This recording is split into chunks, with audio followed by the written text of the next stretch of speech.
Presta bem atenção. Quando o véu do templo se rasgou, isso significou que o sacrifício de Jesus Cristo abriu o caminho para a presença de Deus. Até aí tudo bem, todo mundo sabe disso. Né? Em função do pecado, né? O homem foi separado de Deus, né? E isso era um problema. Foi colocado um véu que separava o homem de Deus. O homem foi destituído da glória de Deus. A glória de Deus era face a face com o homem, um casal original, né? Todo mundo sabe disso, Adão, Eva. Mas com o pecado original, nenhum dos seus méritos poderia lhe habilitar de se aproximar do Senhor de novo, né?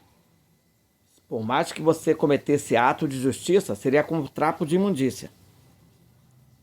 Jamais seria suficiente para que você tivesse autorização de entrar na presença de Deus sem ser consumido, sem ser destruído.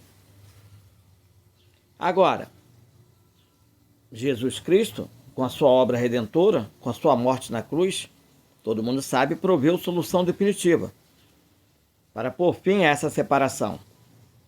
Então a Sagrada Escritura vai nos dizer que no exato momento que Jesus morreu sem pecado e pelo nosso pecado, o véu do templo, de forma literal, se rasgou. Né? Eis que o véu do santuário se rasgou, né? Em duas partes. Certo?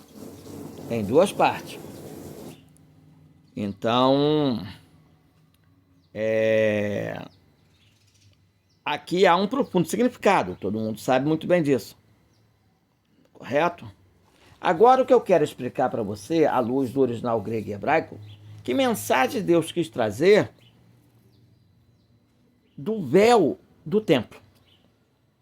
A começar com Moisés, lá no tabernáculo. Deus deu instrução sobre como deveria ser construído o local onde sua presença haveria de se manifestar de forma especial no meio do povo. O povo da aliança, tá? Os judeus, os hebreus, o povo de Israel. Como vocês bem sabem, lógico, esse local era o tabernáculo, que servia como um santuário móvel nos tempos de peregrinação. Mais tarde, o tabernáculo foi substituído pelo templo em Jerusalém. Né? Sabemos que o rei Davi tomou Jerusalém, fez dessa cidade a capital, centro de adoração.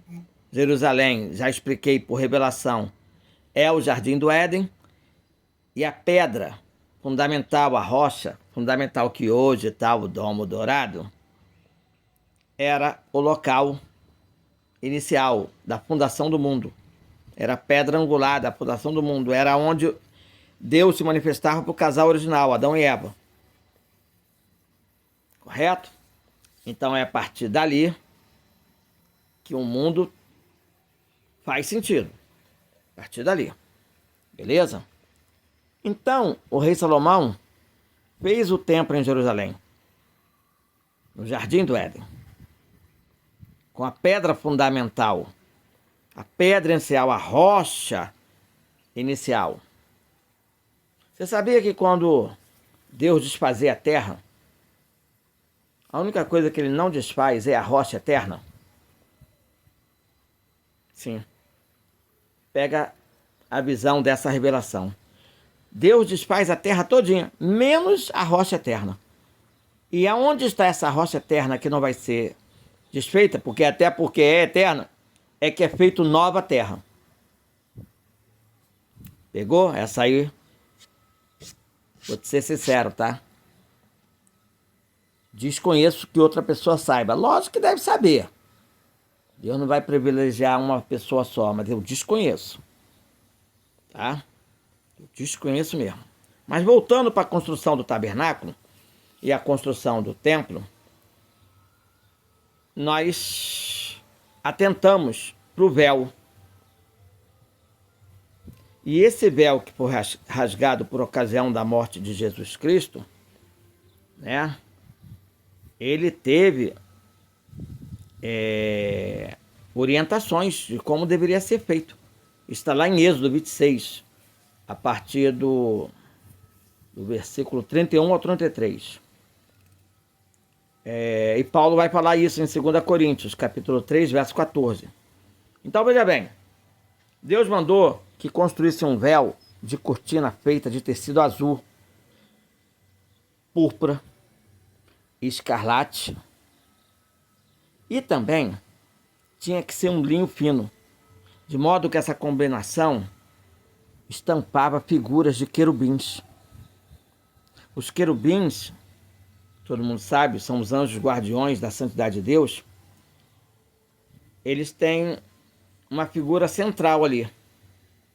Esses querubins estampados no véu era mais um indicativo de que, de fato, aquela cortina fechava a passagem para um lugar muito reservado, dentro do tabernáculo ou dentro do templo, correto? Ele separava o santo lugar do santo dos santos. Certo? O santo dos santos, lugar santíssimo. Ei, o templo edificado por Salomão foi destruído quando Jerusalém foi tomada pelos babilônios. Todo mundo sabe disso, né? Liderado lá pelo rei Nabucodonosor. Mas posteriormente o templo foi reedificado, né? Após o exílio na Babilônia. Ele foi reconstruído e ampliado. Quem fez isso? Um ímpio. Um ímpio. Herodes. Pega a visão da segunda revelação. Quem constrói o primeiro templo é Salomão. Estava bem com Deus. Mas depois pecou. Seu filho também pecou, Roboão. E assim vem a sucessão. Por fim, os reis estavam tudo corruptos. Quer saber? Começa bem, termina mal, vou destruir. Destruiu. Agora vem o contrário. Herodes, o mal, constrói o templo.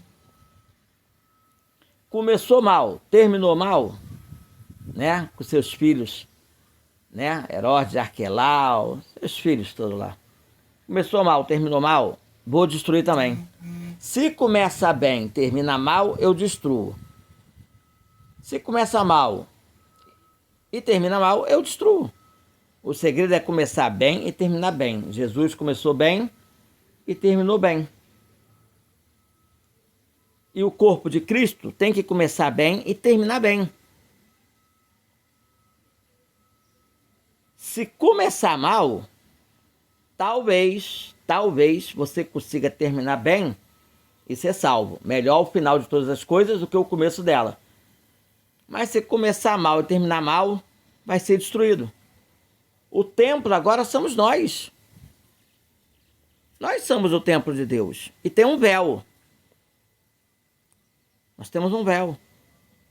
Nosso psique, nossa consciência, nosso coração. A gente tem que começar bem e terminar bem. Se a gente começar mal e terminar mal, seremos destruídos. Esse templo será destruído.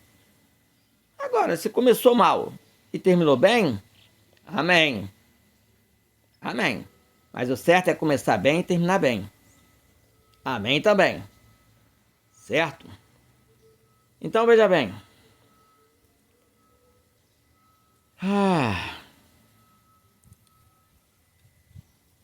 As pessoas que cuidam dos documentos passados acham que o véu tinha cerca de 18 metros de altura até 24 metros de altura. 2024, hein? A que altura nós estamos? 2024. E se o véu tinha 24 metros de altura? E eles também, procurando saber, tinha 12 centímetros de espessura. 12 centímetros de espessura. Para e pensa. 12 apóstolos. Para os gentios e 12 judeus. 12 judeus das tribos de Judá. Para e pensa. Para e pensa. 12, 24 anciões. 12 representação das 12 tribos de Israel e 12 representação dos 12 discípulos, né? Que viraram 12 apóstolos. Né? 12 discípulos. Para nos representar, igreja. E 12 judeus para representar a nação de Israel. Vamos lá. Eu quero dizer para você que o historiador Flávio José destaca em sua obra, tá? Como era improvável que alguém pudesse rasgar esse véu. Vários comentaristas da época sugerem que o véu do templo se rasgou por causa do terremoto que ocorreu naquele dia.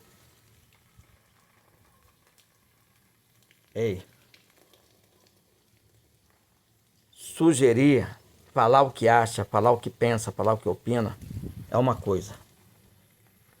Porque Deus deixou bem claro que essa interpretação é muito improvável. Porque o texto bíblico primeiro informa que o véu do templo se rasgou. E só depois menciona o terremoto. O véu do templo ter se rasgado devido a desgaste natural também não faz qualquer sentido. Porque Deus está querendo dizer que o poder sobrenatural foi um evento miraculoso, conforme o texto bíblico explicitamente indica. Agora veja bem, é um evento histórico, mas seu significado é profético, é simbólico. Também é evidente, à luz do Novo Testamento, a mensagem que Deus quis passar.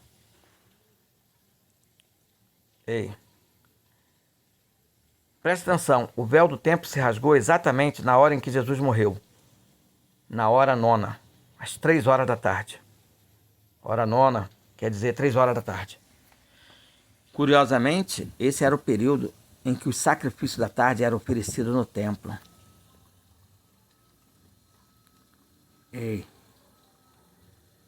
Era o sacrifício da Páscoa.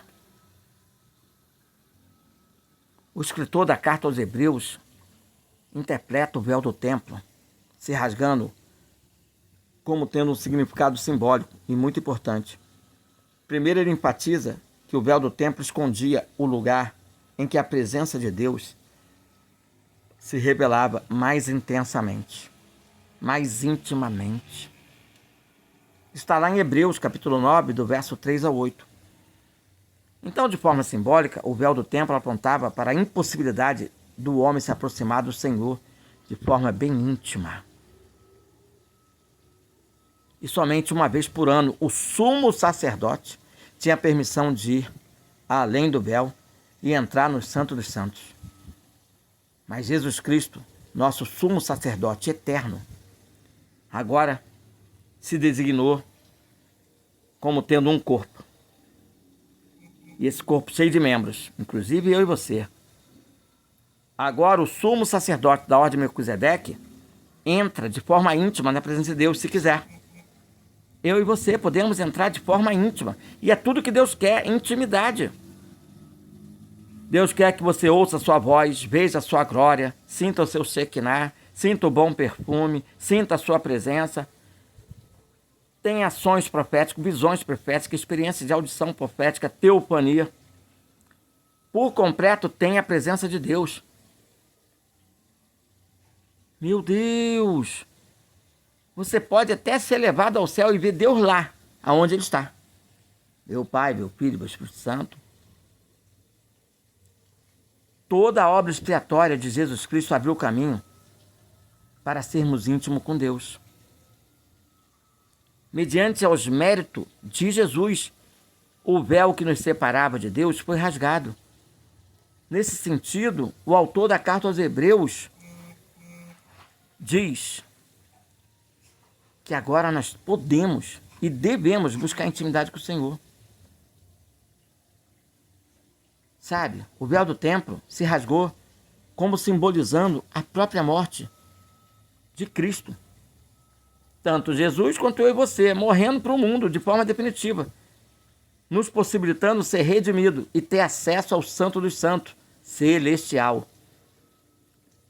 Por isso o autor escreve: tendo, pois, irmãos, intrepidez para entrar no Santo dos Santos, pelo sangue de Jesus, pelo novo e vivo caminho que Ele nos consagrou pelo véu, isto é, pela sua carne. Hebreus capítulo 10, verso 19. Agora veja bem, a carne de Jesus, o corpo de Jesus, crucificado, rasgado, dilacerado, era o véu. Então agora, como somos corpo de Cristo, devemos interpretar maravilhosamente essa passagem de Hebreus 10, verso 19. O nosso corpo hoje está sendo crucificado, rasgado, machucado, ferido. Nós somos o véu de Deus hoje. E temos que rasgar mesmo esse véu. Rasgar esse véu. Rasgar.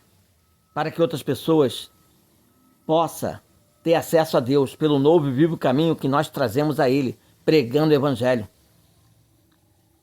compartilhando o Evangelho, postando o Evangelho, ensinando o Evangelho, instruindo o Evangelho. É por isso que a gente se vê rasgado.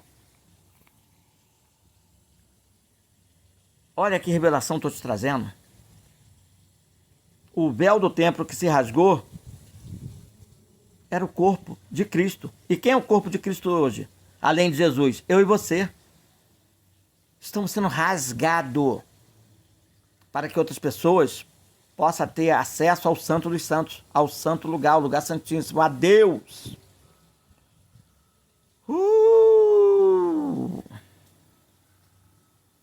Que é isso que o Papai do Céu me dá agora? Hã? Que é isso? Eu espero que você não tenha perdido isso. Ricardo Luiz, muito feliz.